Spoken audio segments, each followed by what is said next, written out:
Алгоритмы должны быть платформы прозрачные, требования должны быть прозрачные и исполнителям, и потребителям, и государству. Платформа должна обеспечивать бесшовный поиск контрагента, определение наиболее эффективной цены, целый ряд других параметров, но при этом сохранять и не вмешиваться в мотивацию конкретного человека. Благодаря агентам, по сути, цифровизируются те услуги, которые раньше были невозможно цифровать. Создание современной большой языковой модели — это сотни миллиардов рублей ежегодно. Каждое следующее поколение с учетом нового технологического уклада, оно становится другим. О платформах всегда было принято думать как о посредниках. Они как-то связывают продавцов, покупателей. Но со временем эта роль значительно увеличилась. Сейчас фактически платформа может много чего решать. Открытый диалог. Международный проект, который объединяет экспертов, аналитиков и людей со всего мира, чтобы вместе понять, куда движется человечество. Доклад второго цикла проекта посвящен ключевым мегатрендам, которые уже меняют мир. Авторы фиксируют слом прежней модели глобализации, трансформацию финансовой системы и стремительное технологическое развитие. Демографические изменения и новые технологии меняют рынки труда, общественные институты и само понимание суверенитета. В новой реальности главным ресурсом становится человеческий капитал, способность человека учиться, адаптироваться и раскрывать свой потенциал. Но любой прогноз – это не окончательный ответ. Это приглашение к открытому диалогу. Тигран, наверное, начну с вас. Понятно, что без регулирования не обойтись. Но все-таки что опаснее? Вообще не регулировать или перерегулировать? И как найти баланс? Да, спасибо большое за вопрос. Тема непростая. Я хотел бы на нее посмотреть немножко с другого угла. В докладе, мне кажется, сделается такой вывод, что платформа — это инфраструктура для управления экономикой. Явно или между строк противопоставляется экономика, построена на конкуренции между компаниями друг другу. Это противопоставляется тому, что строят платформы. Вот мне кажется, если посмотреть на все успешные цифровые платформы, которые есть сейчас в мире, которые реально стали популярны, то они все обладают одним и тем же свойством. На самом деле это биржи. Это биржи, где есть участники, где есть исполнители, либо продавцы услуг, либо продавцы товаров и те, кто обеспечивает спрос. Это, возможно, специализированные биржи, где ставки делают не всегда сами покупатели, а есть какие-то алгоритмы. Я так достаточно глубоко погружен в тему, как устроены все бизнесы в мире, которые агрегируют, по сути, такси, и наше, и Яндекс.Такси, и мировые, то в основе алгоритмов, в основе системы стоит баланс спроса и предложения. И на самом деле, значит, есть две проблемы. Первая проблема, что если эту задачу решать нехорошо, то тогда твоя платформа не эффективна. И в реальности вся конкуренция в мире, которая сейчас происходит между компаниями на одних и тех же рынках, это когда приходит одна компания с алгоритмами, с формулой баланс спроса и предложения лучше, чем другой. Потому что маркетинг, дистрибуцию, это все можно сделать деньгами. Просто можно прийти с какими-то бюджетами. Но в долгосрок эффективность системы реально определяется, насколько у вас лучше алгоритмы баланс спроса и предложения. И второе, что вмешательство в эти алгоритмы на самом деле приводит к плохим последствиям. В реальности у платформы очень ограниченные возможности каким-то образом повлиять на цену.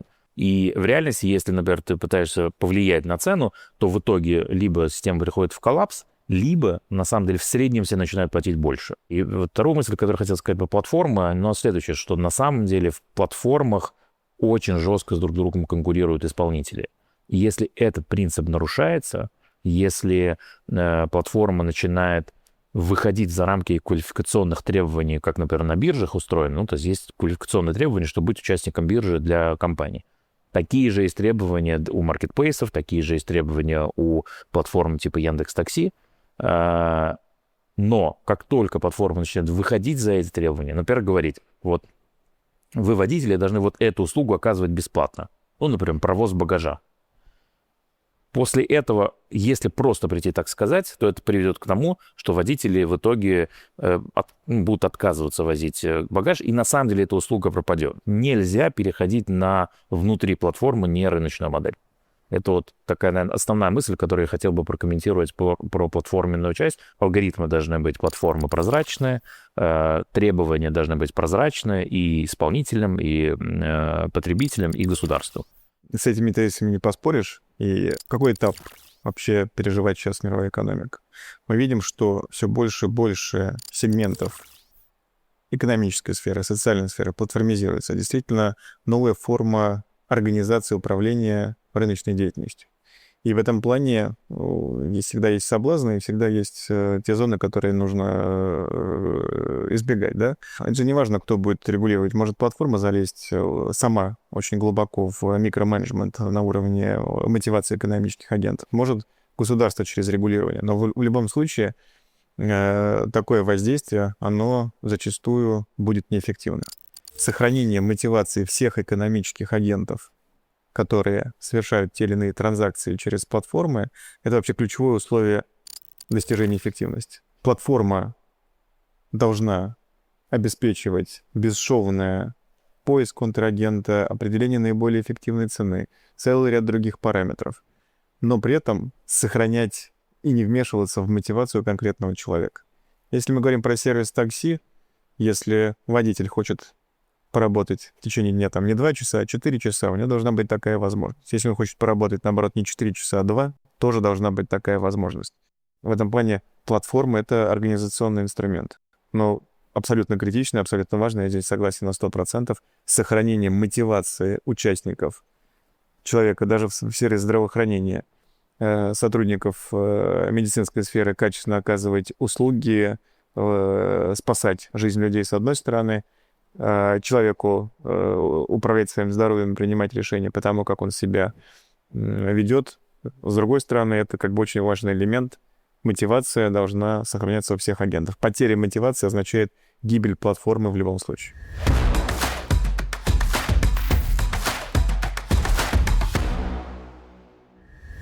Тигран, я вот все-таки вопрос про агентов задам. Вот я хочу записать дочку в школу. Я говорю ей агенту: давай-ка подбери школу по параметрам. И агент начинает классно это делать. Но потом я понимаю, что и школы уже наняли и агентов, и в итоге агенты общаются с агентами.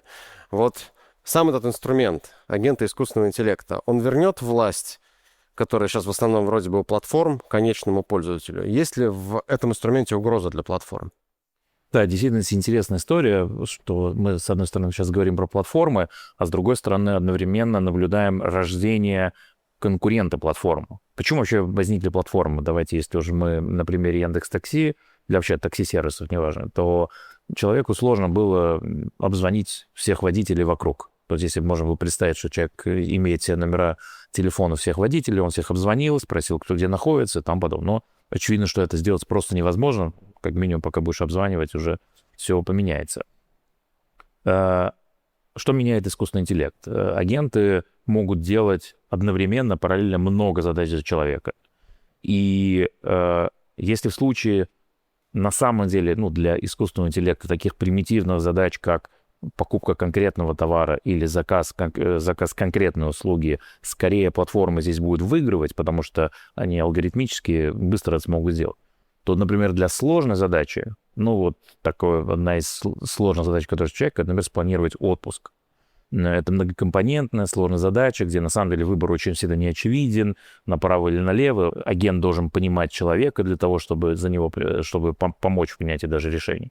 То здесь агенты, которым будут вооружены люди, будут вооружены бизнесы, фирмы, они смогут решать задачи, которые решает платформа, но с другой стороны. То есть, по сути, за человека наши агенты обзвонят все турфирмы, разберутся, какие направления интересны, какие нет, забронируют нам экскурсоводов и т.д. и т.п. То есть сделают всю ту работу, которую в прошлом мире делали платформы.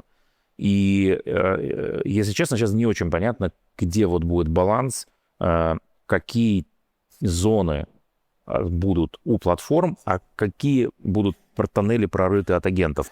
Мне кажется, ответ здесь довольно простой. Благодаря e-агентам платформы не получат той рыночной силы, о которой они мечтали, на которую надеялись. Потому что заработать за счет введения в заблуждение экономического агента будет гораздо сложнее. Ты, да, можешь подсунуть товар не по той цене и так далее, но теперь, с другой стороны, тебе будет противостоять потребитель, который обладает абсолютным знанием, потребитель, использующий e-агент. Но, с другой стороны, в этом плане платформы как раз вернутся к базовой своей функции снижения транзакционных издержек, формирования контрактов, исполнения контрактов и так далее. То есть симбиоз платформы и агентов, он позволит вот эту выгоду, которая платформизация приносит, и дополнительная стоимость, которая платформизация, экономия на издержках, которую платформизация привносит в экономику, в социальную сферу, не сконцентрировать в рамках платформы, а сделать доступным для всей экономики, для всех людей, которые ими пользуются. То есть и агенты де-факто становятся инструментом борьбы с цифровым феодализмом. То есть та власть, которую платформы получали при активном использовании агентов, эта власть сразу очень серьезно ограничивается. И тем самым вся эта модель становится гораздо более выгодной для простых людей.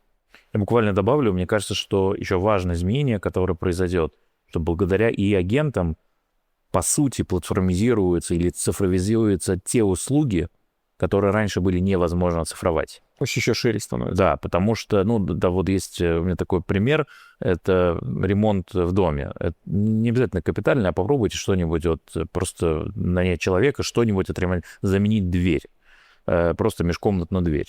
Вы сразу получите там десятки вопросов, на которые обычный человек не способен ответить, он даже не знает терминологии. И именно по этой причине, например, в мире не существует реально действующих цифровых платформ по ремонту квартир или по ремонту даже чего угодно. Таких индустрий очень много. Это огромные рынки, которые сейчас, по сути, в этом отношении как бы бесхозно. И агенты решат эту задачу, потому что, по сути, каждый человек в мире получит личного ассистента. Или даже, на самом деле, такое много ассистентов. Можно будет одного ассистента отправить заниматься ремонтом, а второго ассистента устраивать ребенка в школу или в детский сад. Любые платформы, в чем их ключевая выгода, это снижение издержек, связанных с заключением сделок и проведением транзакций. Издержки поиска контрагента, издержки определения цены. И понятно, что одна из таких серьезных проблем, которая в этом стоит, это асимметрия информации. Тот, кто оказывает эту услугу, имеет одно представление о том, какую он услугу будет оказывать. И знает очень много деталей, как можно ввести в заблуждение того, кто получает эту услугу. И наоборот, человек, который получает услугу, у него свой объем информации, никто не обладает ни полным объемом информации, никто не понимает, в какой информационной картине существует другая сторона сделки. Поэтому, очевидно, в этом вопросе, в вопросе ремонта всегда возникает столько проблем, несоответствие сроков, несоответствие ожиданий, бюджетов и всего остального. Это действительно такая вещь, где асимметрия информации, транзакционные издержки предельно высоки.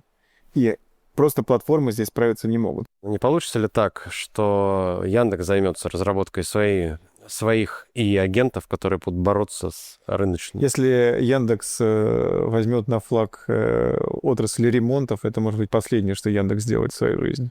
Задача таких компаний, как Яндекс и Яндекс, в частности, создать платформу, технологическую платформу, в которой, возможно, будет искусственному интеллекту отрабатывать такие задачи, в которой искусственный интеллект сможет совершить звонок, совершить действие, совершить транзакцию, она будет безопасной, и человек может доверить искусственному интеллекту свои личные деньги, например. Вот. Мы как раз возвращаемся к тому, что Тигран сказал вначале, это, по сути, создание инфраструктуры. То есть, когда платформа играет именно инфраструктурную роль с минимальными издержками, это залог успеха для экономики в целом. Очень важно, что действие любого агента, оно не бесплатно, да? Оно требует затрат вычислителя, мощностей, электроэнергии и всего остального. И в этом плане вот та грань, где они применимы, то есть та выгода, которую они должны принести, она должна быть заведомо больше, чем те издержки, которых использование будет нести само по себе. В этом плане использование для совсем простых задач может там, где выгода не столь очевидна, может быть действительно экономически нецелесообразным. Потому что, ну, если взглянуть на всю отрасль искусственного интеллекта сейчас, об экономической эффективности там сейчас речи не идет. Весь мир сжигает гигантское количество денег в компаниях искусственного интеллекта. Я тут чуть-чуть не соглашусь. Вот за последний год произошло изменение. Первая отрасль, где есть уже экономический эффект и очень значимый, это программирование. Сегодня уже эффекты, которые достигаются за счет искусственного интеллекта в программировании, ровно окупаются. Ровно про это говорю, что есть задачи, для которых будет оправданное использование и агентов, а есть задачи, где выгода небольшая, затраты выше этой выгоды, и там... То есть и агент — это не то, что возьмет и будет сопровождать любую транзакцию, любую операцию в нашей жизни. Из-за того, что это услуга, которая стоит денег и требует ресурсов, очевидно, что область у нее будет чем-то ограничена. Вот где эта граница пройдет, пока никто не понимает. И сейчас использование, конечно же, гораздо шире, еще раз потому, что компании, изобретающие и разрабатывающие такие инструменты, готовы сжигать на этом деньги. Так всегда происходит на ранних стадиях изобретения тех или иных технологических решений. Вот здесь прозвучало уже искусственный интеллект и агенты, и кто-то им будет подсказывать, как быть разумнее. Я всегда волнуюсь, когда кто-то начинает подсказывать, как быть разумным, потому что слово «разумный» можно определить по-разному. И здесь вопрос, кто будет искусственный интеллект поставлять. Антон Тамарович, вы говорите о искусственно-интеллектуальном суверенитете или искусственно-интеллектуальной зависимости.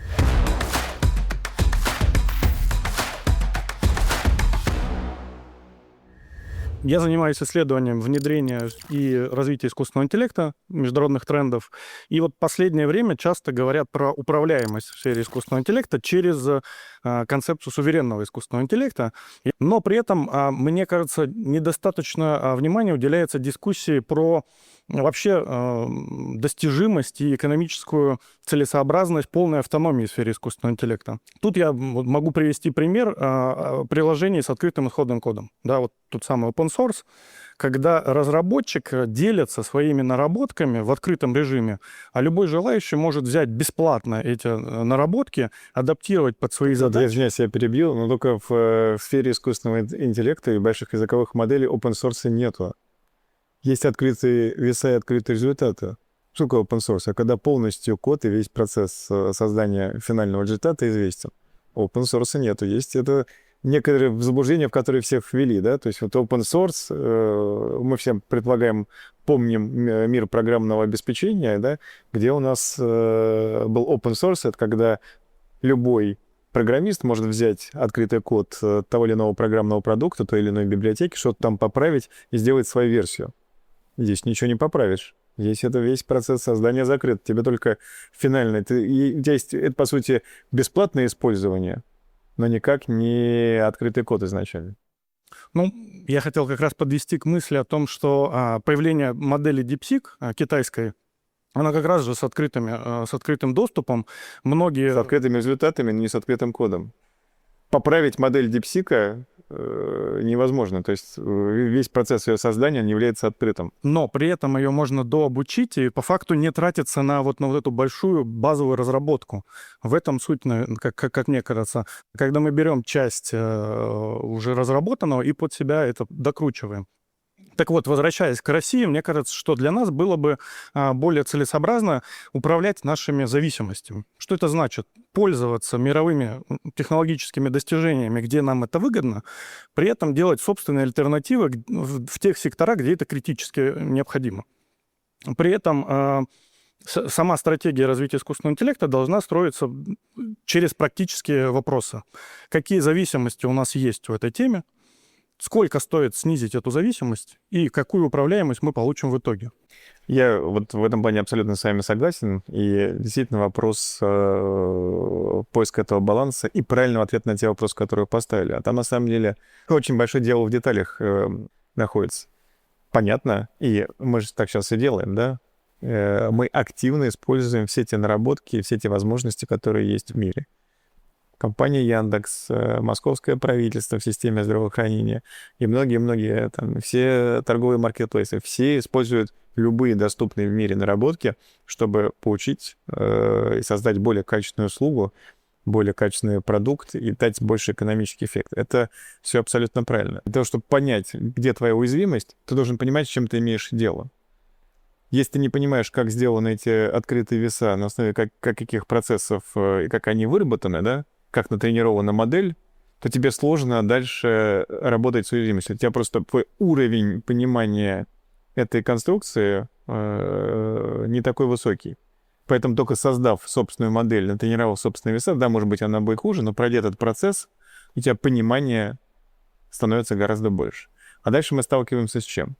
Что такое обучение, оно очень дорого стоит. Создание современной большой языковой модели, вот Тигран не даст соврать, это сотни миллиардов рублей ежегодно на вычисления, на электроэнергию, работу специалистов, для того, чтобы попытаться сделать продукт высокого уровня, который будет там хотя бы на 2-3 поколения соответствовать передовым разработкам.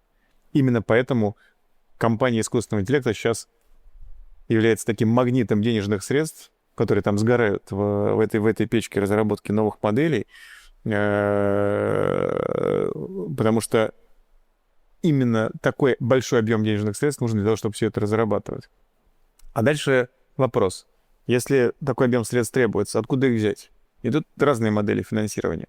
Если вы используете готовые решения в практической плоскости, то это означает, что зарабатывать на предоставлении таких решений рынку очень сложно, потому что там есть бесплатные решения, которые заведомо, даже если ты сделал даже чуть-чуть лучше модель, но там она бесплатна, ты на этом заработать не сможешь. И вопрос, как это все финансировать. И это вот вопрос для общества поиска этого правильного баланса. С одной стороны, чем больше мы внедряем передовых технологий, это нужно делать, я вот с этим абсолютно согласен, тем больше экономический эффект мы получаем. И экономика в целом зарабатывает гораздо больше. Но вопрос, как вот эту часть того дополнительного дохода, который экономика создает, направить на обеспечение той безопасности и поиск уязвимостей. Вот это вот тот баланс, о котором все рассуждают, и пока еще ни одна страна мира не имеет универсального решения. Вот всем нам, всем экспертам открытого диалога придется найти ответ на этот вопрос. Потому что правильная балансировка здесь, как, с одной стороны, достигнуть максимального результата для экономики, но с другой стороны, не оказаться уязвимым перед теми вызовами, которые есть. Ну вот у нас есть компании, которые всю свою деятельность посвящают решению этого вопроса. Это здорово. И причем компании мировые лидеры, есть компании, которые внедряют решения. Вот в совместной работе нам этот баланс мы будем искать, пока ответа на него нет.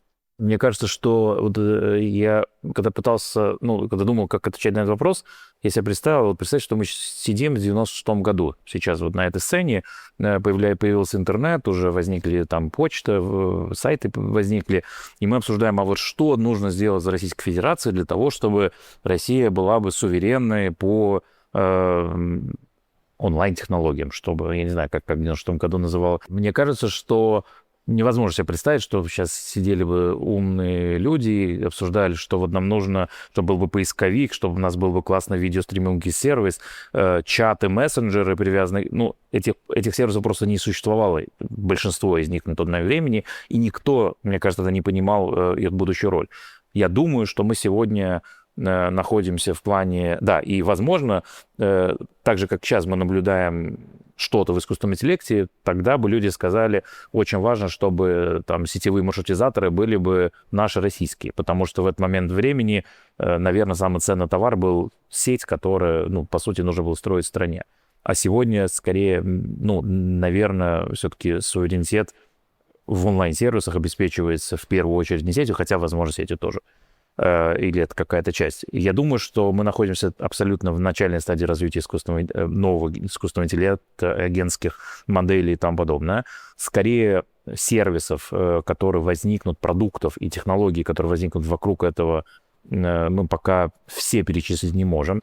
Я согласен с тем, что создание фундаментальной базовой языковой модели является одним из точно фундаментов этого будущего мира, но точно не единственным. Здесь вот в этой цепочке нету неважных элементов.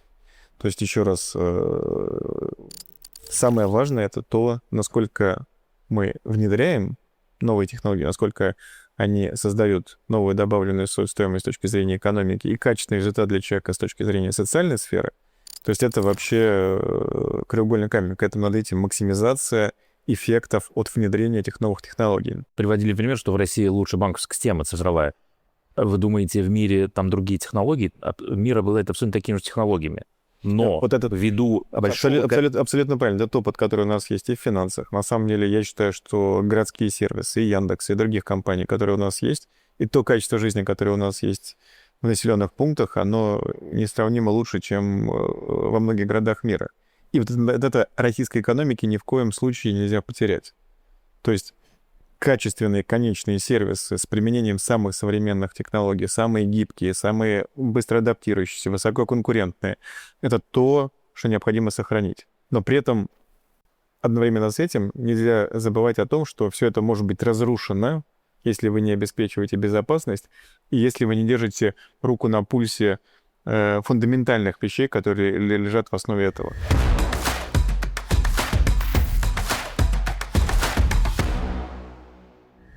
У нас есть еще один вопрос. Сергей Кондратьев. Когда заходишь, и искусственный интеллект предлагает в Яндексе, например, что-то взять, он говорит, возьмешь вот этот виноградик или вот этот виноградик.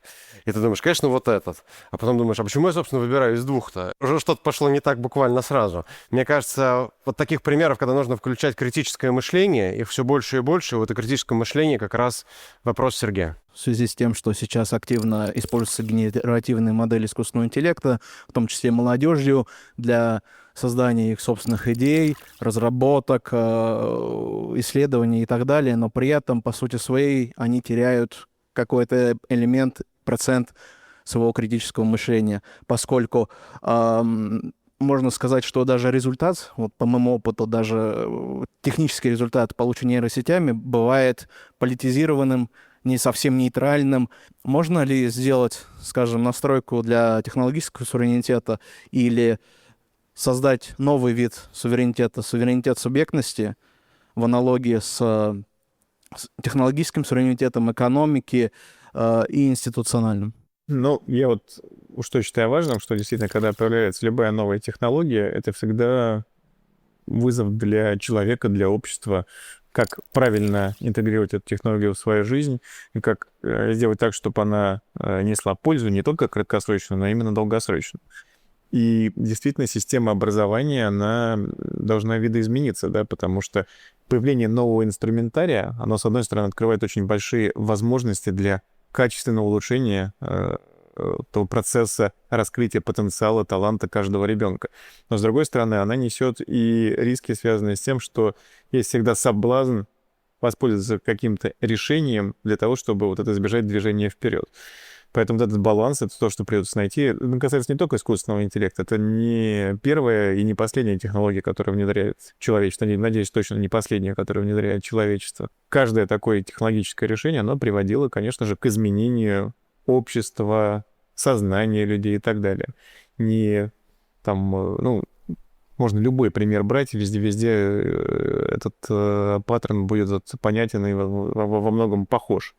Но вы здесь абсолютно правы, что вслед за этой технологией и человечество, и люди должны тоже ступить на ступеньку вверх. Искусственный интеллект может очень серьезно помогать людям развиваться, раскрывать их таланты, действительно проверять независимые экзамены, сравнивать уровень образования среди людей и так далее, сделав в этом плане движение с точки зрения раскрытия потенциала людей гораздо более эффективным.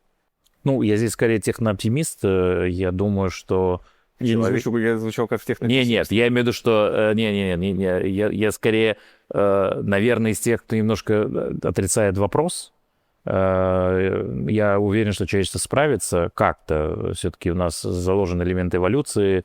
Это уже будет другое человечество. Это так будет... же, как любое изобретение огня, изобретение орудий для обработки пашни сделало человечество другим.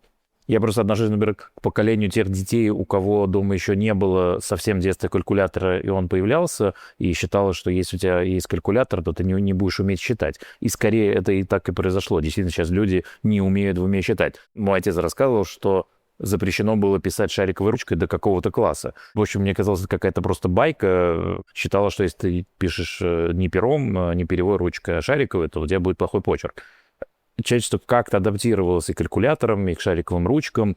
Не знаю, может быть, мы сейчас хуже и глупее, чем были когда-то люди, но как-то оно все время будет развиваться по-своему. Каждое следующее поколение с учетом нового технологического уклада, оно становится другим. В этом плане главное, чтобы человек оставался над технологией, понимал ее плюсы, минусы и умел грамотно использовать. Это вот мы сегодня у нас практически во всех дискуссиях вот этот баланс, слово баланс прослеживается. Вот здесь тоже этот баланс должен быть соблюден. И я здесь тоже являюсь технологическим оптимистом. Я тоже уверен, что мы найдем правильное решение и в сфере образования, и в сфере применения искусственного интеллекта во всех сферах. И здесь человечество получит мощную возможность двинуться вперед. Я буквально один хотел пример привести. Вот, я уже говорил, что программирование оказалось первой отрасль, где искусственный интеллект дал реально огромный буст эффективности. И сейчас бытует мнение, что из-за того, что, по сути, современные модели могут написать практически любой код, то программисты не нужны будут. Но если посмотреть назад, что происходило там последние 70 лет с программированием, каждые 10-15 лет возникала новая технология, которая поднимала программирование на новый уровень абстракции. Начиная от того, что когда-то писали, по сути, программисты были те, кто расставляли транзисторы на плате, и программирование было, это программирование транзисторов, а потом микросхем. Потом возникли языки низкоуровневые, высокоуровневые, языки-интерпретаторы. И интересно, что каждый раз поколение новое, то есть старое поколение, которое писало программы на какой-то технологии, оно всегда так смотрело на новое поколение свысока. Мол, это не до программиста, потому что только мы понимаем, как на самом деле работает код. И в нашей, например, в моей молодости были программисты, которые не принимали языки-интерпретаторы и при этом оптимизировали код на ассемблере, там какие-то делали ставки. И каждый раз количество таких инженеров только увеличивалось, потому что расширялся рынок, то есть те задачи, которые вчера были еще недоступны для автоматизации, они становились доступны. Это автоматически расширяло количество просто отраслей, направлений, где можно теперь автоматизироваться. И я думаю, что с искусственным интеллектом произойдет то же самое с программированием. Только я не уверен, что количество программистов будет экспоненциально расти, потому что здесь можно привести другой пример, еще совсем недавно, там 200-300 лет назад, до промышленных революций, практически вся занятость человечества была в сельском хозяйстве. И внедрение новых технологий привело к тому, что те люди, которые сегодня заняты в сельском хозяйстве, это высокотехнологичные инженеры, специалисты, обладающие уникальными знаниями, применяющие современные способы ведения хозяйства. Потребление сельхозпродукции, конечно же, увеличилось на душу населения очень серьезно, потому что она стала гораздо более доступной, но все равно количество занятых в этой сфере очень серьезно сократилось. Мне кажется, то же самое произойдет и в программировании. Посмотрим, что будет в будущем.